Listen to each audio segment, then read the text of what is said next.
Hi everybody, Natasha Butler, JCU Marketing Lecturer, and this is week 3 of Social Surveys and Questionnaire Design, BX3181. And for week 3, we're talking about qualitative research for marketing. Now, qualitative research is a research methodology that addresses research objectives through techniques that allow the researcher to provide elaborate interpretations of phenomena of interest without depending on numerical measurement. So that means we're using words to capture or observations to capture our research. So let's dive in and see what this week's got to offer. Our learning objectives for this particular topic is to be able to define qualitative research and identify the situations in which qualitative research is used. We will be able to compare and contrast qualitative research with quantitative research. We will discuss the common techniques used in qualitative research and outline some of the major schools of thought. And finally, we will outline advances that we now have in qualitative research. But first of all, what exactly is qualitative research? Well, as I said in the introduction, qualitative research is a research methodology that addresses research objectives through techniques that allow the researcher to provide elaborate interpretations of phenomena of interest without depending on numerical measurement. It helps ensure that a rigorous and conclusive study will not begin without an adequate understanding of the nature of the marketing problem. Most qualitative research designs provide information that offer us greater understanding of a concept. In contrast, we have quantitative data that provides us a precise measurement. Now, qualitative research may be a single research investigation, or it may be a series of informal studies. Both methods provide us with background information. But researchers need to be creative when choosing their information sources. They need to explore all appropriate, inexpensive sources before we embark on that expensive research. However, we always need to be systematic and careful at all times when undertaking our research. So qualitative research is really useful when a researcher has a limited amount of experience or knowledge about a research issue. And we conduct qualitative research for 3 distinct purposes: diagnosing the situation, screening for alternatives, or else discovering new ideas. So let's look a little bit deeper into those 3 now. So when we're diagnosing a situation, we undertake qualitative research as exploratory research because it helps us diagnose the dimensions of problems so that successive research projects will be on target. We use it to help diagnose the dimensions of problems, and it helps us set priorities for our research. We would also undertake qualitative research to diagnose a situation to help us gather information on unfamiliar topics. We then may use qualitative research to screen alternatives. So when several opportunities arise and we have the restrictions of budgets and times to use all of our possible options, exploratory research may be used to determine the best alternatives. Certain evaluative information can be obtained through exploratory research. Concept testing refers to those research procedures that test some sort of stimulus as a proxy for a new, revised, or a remarketed product or service. Generally, consumers are presented with an idea and asked if they like it. Would they use it? Concept testing is a means of evaluating ideas by providing a feel for the merits of the idea before committing to any research, development, or marketing. Concept testing portrays the functions, uses, and possible situations for the proposed product. Or else we might use our qualitative research to help us discover new ideas. So uncovering consumer ideas, or consumer needs actually, is a great potential source of ideas. And we would conduct exploratory research to generate new product and advertising ideas. We might also use it for uncovering consumer needs, such as determining what problems consumers have within that product category. For example, that quality of dog food smells bad in the refrigerator, so what can we do to assist that? Now, qualitative research can accomplish research objectives that quantitative research cannot, and vice versa. Many good research projects combine both. Quantitative marketing research addresses research objectives through empirical assessments that involve numerical measurement and analysis approaches. Quantitative research, on the other hand, is more apt to stand on its own, and it requires much less interpretation. Exhibit 3.1 is taken from the textbook, and this week's learnings are all taken from chapter 3 of the text. And this illustrates some of the difference between qualitative and quantitative research. So quantitative researchers measure concepts with scales that provide numeric values, whereas qualitative researchers are more interested in observing, listening, and interpreting. Qualitative researchers are intimately involved in the research process and instructing and constructing the results. Qualitative research is said to be more subjective, meaning the results are researcher dependent. It usually only involves a handful of customers, and that's acceptable in discovery-orientated research. So smaller samples, though, don't always necessarily mean lower costs, because with this type of research, there is greater researcher involvement. And as we've spoken about, qualitative research is most often used for exploratory decisions. Orientations to qualitative research are very much influenced by the different fields of study involved in the research. And the major categories of qualitative research include phenomenology, which originates in philosophy and psychology. You will not be tested on that word, I promise you. Ethnography, and that originates from anthropology. Grounded theory, originating in sociology, or else case studies originating in psychology and in business research. Now, as I say to you quite often, is whilst we have these terminologies that we use for a lot of our frameworks and our theories, really it's just about knowing what you have in your toolbox. So I have never once in my career gone back and used the term, a lot of these terms that we hear in marketing, but it's just about being aware of what they are so that you know how they work and you've got those skills in your toolbox, as I said, when it comes time to use them. So phenomenology represents a philosophical approach to studying human experiences based on the idea that human experience itself is inherently subjective and determined by the context in which people live. It originates in philosophy and psychology. So in this type of research, the researcher focuses on how a person's behaviour is shaped by the relationship they have with their physical environment, objects, people, and situations. The researcher here relies largely on conversational interview tools. Now, these interviews are usually recorded and then they're interpreted, listened back and interpreted by the researcher.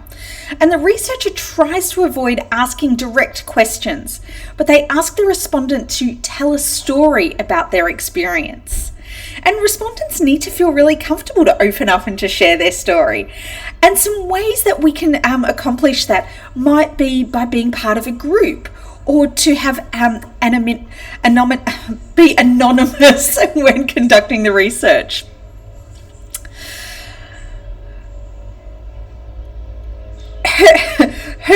Hermeneutics, my gosh, sorry guys. That's an approach to understanding phenomenology that relies on analysis of text in which a person tells a story about themselves. Now, meaning in this type of research is drawn by connecting text passages to one another or to themes that are expressed outside the story. So a hermeneutic unit is a text passage from a respondent's story that is linked to a key theme from within the story or provided to by the researcher. So we can use specific software to help us interpret texts, and it's also appropriate to assist us with the grounded theory approaches. Glad that slide's done. Then we can look at ethnography, and this originates in anthropology and represents the way of studying cultures through methods that involve becoming highly involved within that culture. Participant observation typifies this approach and means that the researcher becomes immersed within a culture that he or she is studying, and they then draw data from their own observations. So culture can be really broad, such as our global culture or Australian culture, or really narrow, where we're looking at urban lifestyles. Now, a new emerging trend that we have in the area of ethnography is netnography, and that is the study of online posts in discussion groups and in online communities. Now, observation here plays a really key role in ethnography and is useful when a particular culture comprises individuals who cannot or will not verbalize their thoughts or their feelings. Then we look at grounded theory, and grounded theory originates in sociology, and it represents an inductive investigation in which the researcher poses questions about information provided by respondents or else taken from historical records.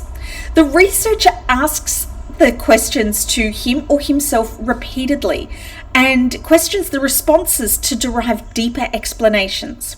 So grounded theory is particularly applicable in highly dynamic situations involving rapid and significant change. So two questions that are asked when undertaking grounded theory is, what is happening here and why is it different? The distinguishing characteristic of this theory is that it actually doesn't begin with a theory, but instead it extracts one from whatever emerges from the area of inquiry. Grounded theory is applied in the following ways. It can be used to analyse several years of text to reveal underlying problems, and it can be applied by applying software to help with the investigation. Additionally, grounded theorists often rely on visual representations. Qualitative research tools include depth interviews, conversations, semi-structured interviews, and word association, sentence completion, and observation. There we go. Next, we look at case studies. Now, case studies originate in psychology and business research, and they simply refer to the documented history of a particular person, group, organisation, or event. The case studies can then be analysed for important themes, which are identified by the frequency with which the same term or synonym arises in the narrative description.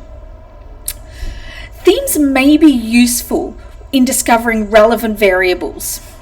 Case studies are commonly applied in business. So a primary advantage is that an entire organisation or entity can be investigated in depth with meticulous attention to detail. Case studies also allow the researcher to study the order of events or to concentrate on identifying relationships among functions, individuals, or entities.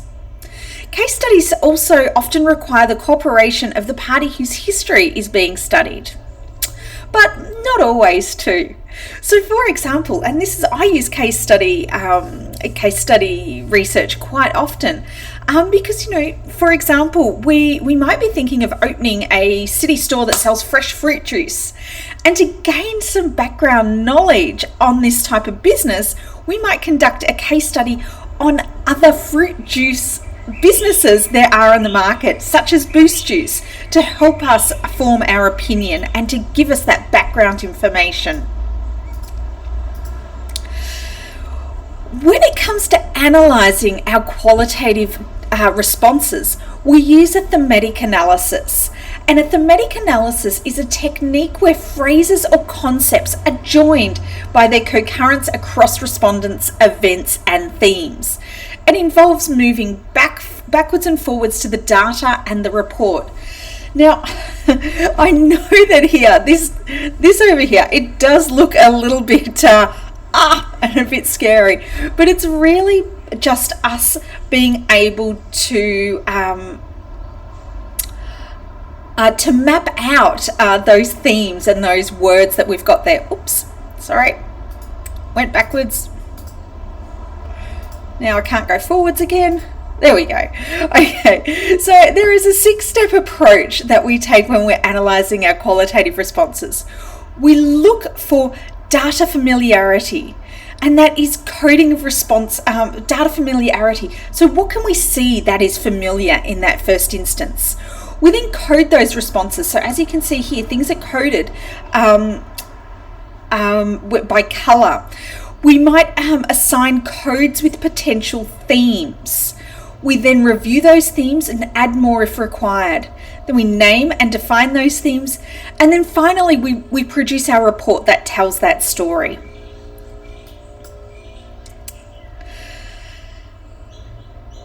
So the purpose, rather than the technique of the research, determines whether a study is qualitative, descriptive, or causal. And there are 3 common techniques of qualitative research. We have focus group interviews, we have in-depth interviews or depth interviews, and we also have projective techniques. So let's go and have a deeper look into those 3 techniques now. So the first technique is the focus group interview. And a focus group interview is a bit of a free-flowing interview with a small group of people. They have a rather flexible format and they can discuss anything from brand to the product itself to the packaging, a whole lot of different, a range of really anything they can discuss. So the groups can generally consist of between 6 to 10 participants and a moderator. Now, the moderator's role is to introduce a topic and to encourage the group to discuss it among themselves. And there are 4 primary advantages of a focus group. And that is, it allows people to discuss their true feelings and convictions. It's pretty fast, it's pretty easy to execute, and it's really flexible. It can also be rather inexpensive as well. However, our focus group interviews can have a couple of disadvantages as well. So with a small group of people, no matter how carefully selected that small group is, may not always be representative of the wider population. So we might have some sampling problems. Additionally, if you don't have an experienced moderator, a self-appointed leader may emerge and dominate the session, which can result in an abnormal halo effect of the interview. So there are some really specific advantages of those focus group interviews, and we can categorize these as follows. So the synergy that comes from being in a focus group. So with the combined effort of the group, this produces a wider range of information and insights and ideas that can be accumulated rather than having separate responses.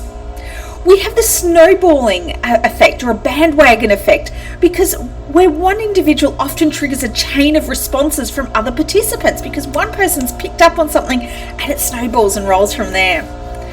It's serendipity, because an idea may just drop in from out of the blue that nobody was actually thinking of, which also comes a little bit with the synergy and the snowballing there, because that group environment affords us the opportunity to develop an idea and into that full significance.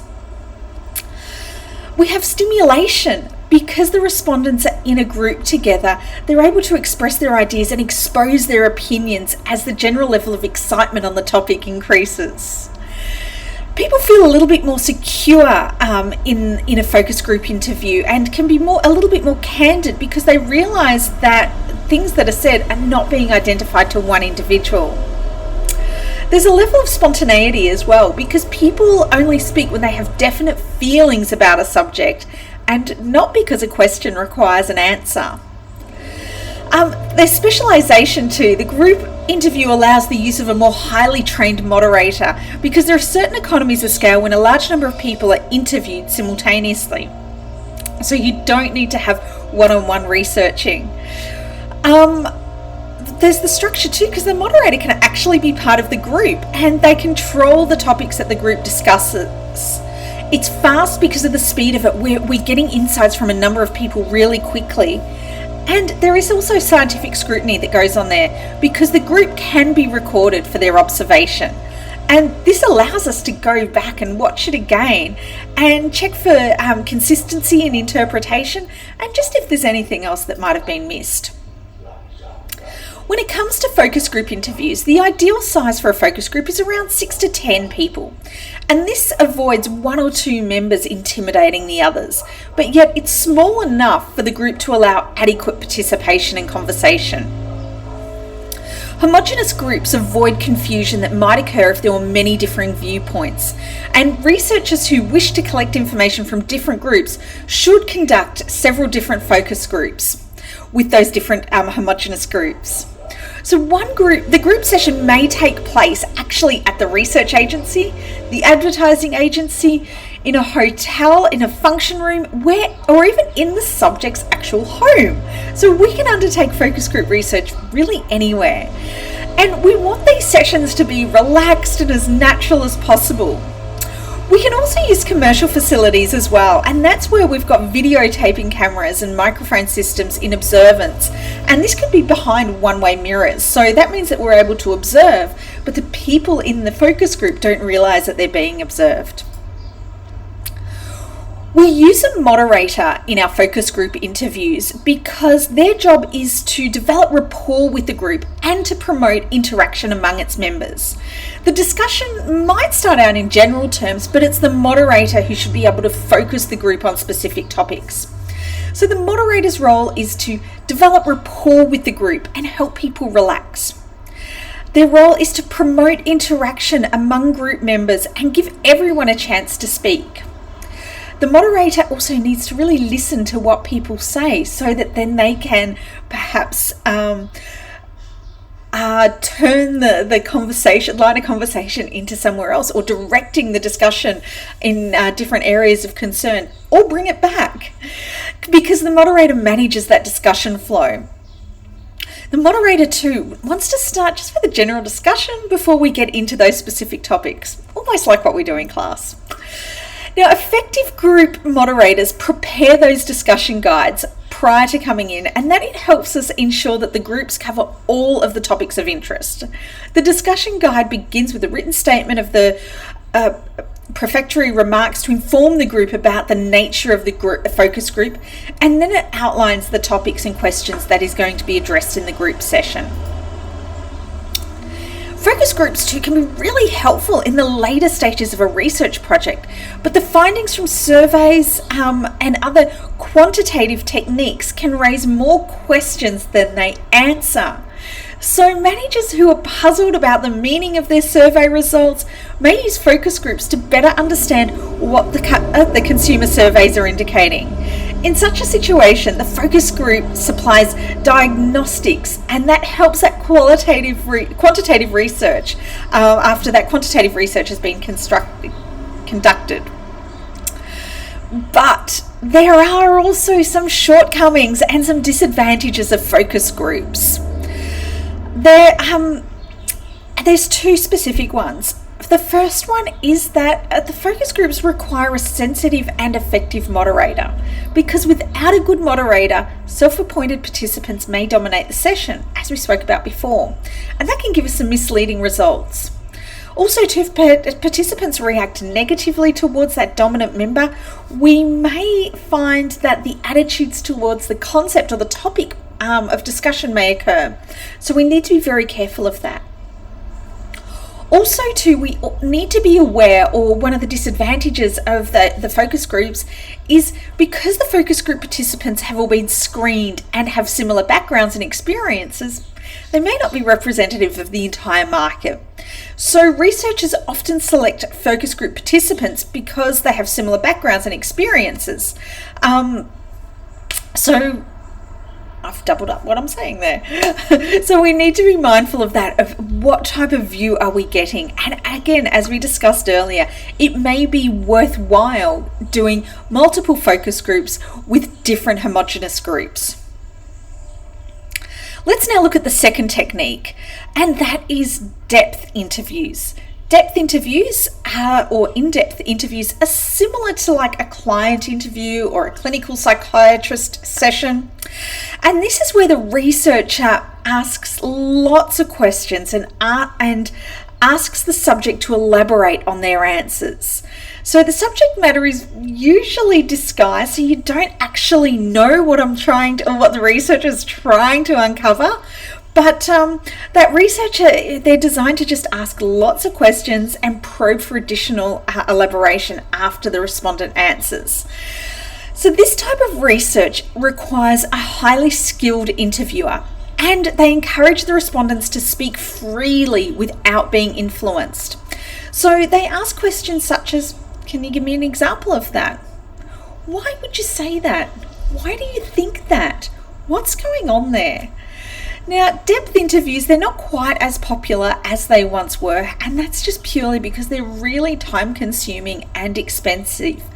And in addition, they also require the skills of the services of a highly skilled interviewer. The final qualitative technique is projective techniques. And we find that sometimes individuals may be more likely to give us a true answer if the question is disguised. So projective techniques is an indirect means of questioning that enables a respondent to project their beliefs and feelings onto a third party, an inanimate object, or a task situation. So if respondents are presented with unstructured and ambiguous stimuli and are allowed considerable freedom to respond, they're more likely to express their true feelings. A projective technique is an indirect means of questioning that enables respondents to project their beliefs onto a third party. Thus, it allows our respondents to express emotions and opinions that might normally be hidden from others, and maybe even hidden from themselves. So some of the common projective techniques might include word association tests, sentence completion methods, third-person techniques, or thematic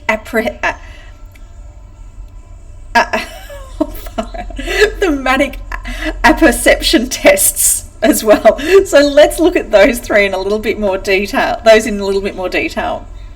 So with our word association, the subject is presented with a list of words one at a time, and then they're asked to respond with the first word that comes to mind. Both verbal and non-verbal responses are recorded. Word association should reveal an individual's true feelings about the subject. Interpreting the results is somewhat difficult though, and the researcher needs to avoid subjective interpretations and should consider both what the subject said and also to what wasn't said. Where was there some hesitations? Similar to the word association task is the sentence completion method. And this technique is also based on the assumption of free association. So respondents are required to complete a sentence complete a number of partial sentences with the first word or phrase that comes to mind. For example, people who drink beer are blank. What do you think? Imported beer is most liked by blank. What do you think there? So it's just what comes to mind. And the answers tend to be more complete than in word association. However, the intention of the study is a little bit more apparent. So, for example, you would know there that research was about imported beer. The third person technique and role playing. So this is where we provide a mask, and which is the basic idea of that third person technique. Respondents are asked why a third person does what he or she does, or what a third person will think of a product. And then that allows the respondents to transfer his or her attitudes onto that third person. Similarly, role-playing is a dynamic reenactment of the third-person technique in a given situation. This technique requires the subject to act out someone else's behaviour in a particular setting. For example, I don't want to know what you think about this product, but what does your friend think of this product? How would your friend react in this situation? So it just allows us for the respondent to transfer their attitudes onto that third person. Then we look at the thematic apperception tests, or a TAT. Now, this test consists of a series of pictures in which consumers and products are the center of the attention. The investigator asks the subjects what's happening in this picture and what the people might do next. Themes are elicited on the basis of the perceptual, interpretive use of the pictures. The researcher then analyses the content of the stories that the subjects relate. The pictures should present a familiar, interesting and well-defined problem, but the solution should be ambiguous. A cartoon test, or a picture frustration version of the thematic apperception test, uses a cartoon drawing and asks the respondent to suggest the dialogue that the cartoon characters might be using. Construction techniques request that the consumer draw a picture, construct a collage, or write a short story to express their perceptions or feelings. Interactive and online focus groups are now one of the ways that we're able to really easily get some research or get some information about our products, thoughts and feelings in the marketplace. So an online focus group refers to a qualitative research effort in which a group of individuals provide unstructured comments by entering their remarks into an electronic internet display board of some type, so like a chat room, etc. So people use, or a blog. Now, because the comments are entered into the computer, transcripts of verbatim responses are available immediately after that group session. And some of the benefits of this is that it's really quick and cost effective. There's group synergy and snowballing ideas may be diminished, but sometimes that might be a good thing or that might be a bad thing. And we can have continuous focus groups that are established through internet blogs or even through product reviews. And this technique can be called a focus blog when the intention is to mine this site for business research purposes. Some of the benefits of online focus groups compared to the face-to-face focus group techniques is that respondents may feel some online anonymity, and it's very secure in an online focus group. So you don't know who I am. You can't see me. I'm not going by my name, so I can be a bit of a keyboard warrior here. Our online focus groups don't need, so I might feel a little bit freer to say exactly how I feel. Now, online focus groups can also be larger because participants don't need to be in the same room at the research facility. And we also don't have geographical restrictions either. But some of those disadvantages is that we're unable to exercise as much control over who's participating. We can't see the body language and the facial expressions of people as they're going through their concepts and scenarios. And the moderator's ability to probe and ask those additional questions is reduced when we're on in social media or using digital platforms. And the respondents can't actually touch or taste anything. So yeah, there's some good and there's some bad there. So it's just something to again have in our toolbox.